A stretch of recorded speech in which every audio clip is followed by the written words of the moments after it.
ಧ್ವನಿ ಉಳಿಸಲು ನೀವು ಮಾಡಬೇಕಾದದ್ದು ಇಷ್ಟೇ. ಅದೇನಪ್ಪಾ ಅಂತಂತಂದ್ರೆ ನಿಮ್ಮ ಕೈಲಾದಷ್ಟು ಸಹಾಯ ಈ ಚಾನಲ್ಗೆ ಮಾಡಿ ಹಾಗೂ ನಿಮ್ಮ ಧ್ವನಿಯನ್ನು ಕಾಪಾಡಿಕೊಳ್ಳಿ.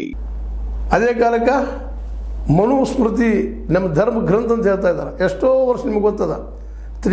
ತ್ರಿವರ್ಣ ಧ್ವಜವನ್ನು ಇವರು ತಮ್ಮ ನಾಗ್ಪುರದ ಕಚೇರಿ ಮೇಲೆ ಹಾರಿಸಲಿಲ್ಲ, ಭಗವದ್ ಧ್ವಜ ಹಾರಿಸಿದರು. ಇವೆಲ್ಲರೂ ಗಮನಿಸಿದಾಗ ಇವತ್ತು ಅವ್ರಿಗೆ ಗೊತ್ತಾಗಿದೆ ಸಾಧ್ಯ ಇಲ್ಲಪ್ಪ ಅಧಿಕಾರ ಹಿಡಿದ್ರು ಅಂತೇಳಿ.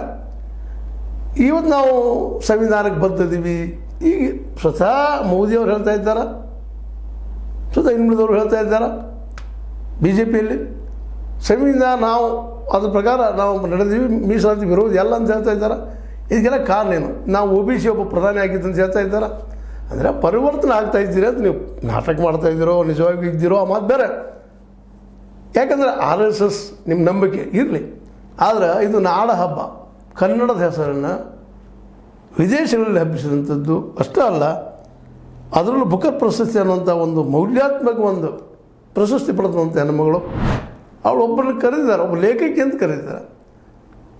ನಮ್ಮ ದೀಪಾ ಬಾಸ್ತಿಯವರು ಅನುವಾದಕರು, ಅವರು ಒಳ್ಳೆ ಕೆಲಸ ಮಾಡಿದ್ದಾರೆ. ಹಾಗಂತೇಳಿ ಇಬ್ಬರಿಗೂ ಕರಿಬೇಕಂತಿಲ್ಲ, ಅದು ಅವ್ರಿಗೆ ಬಿಟ್ಟಂಥ ವಿಷಯ.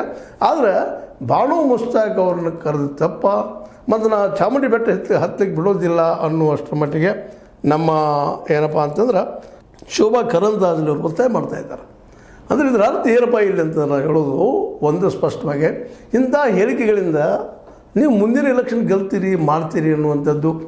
ಜೊತೆಗೆ ಹಿಂದುತ್ವ ಏನಿದ್ರು ನಾವು ಪೇಷೆಂಟ್, ನಮ್ಮಲ್ಲಿ ಬೇರೆದವ್ರಿಗೆ ಇಲ್ಲ ಅನ್ನುವಂಥದ್ದು, ಇವೆಲ್ಲ ನೀವು ತಿಳ್ಕೊಂಡಿದ್ರೆ ತಪ್ಪು ಅಂತ. ಇವು ತಪ್ಪು.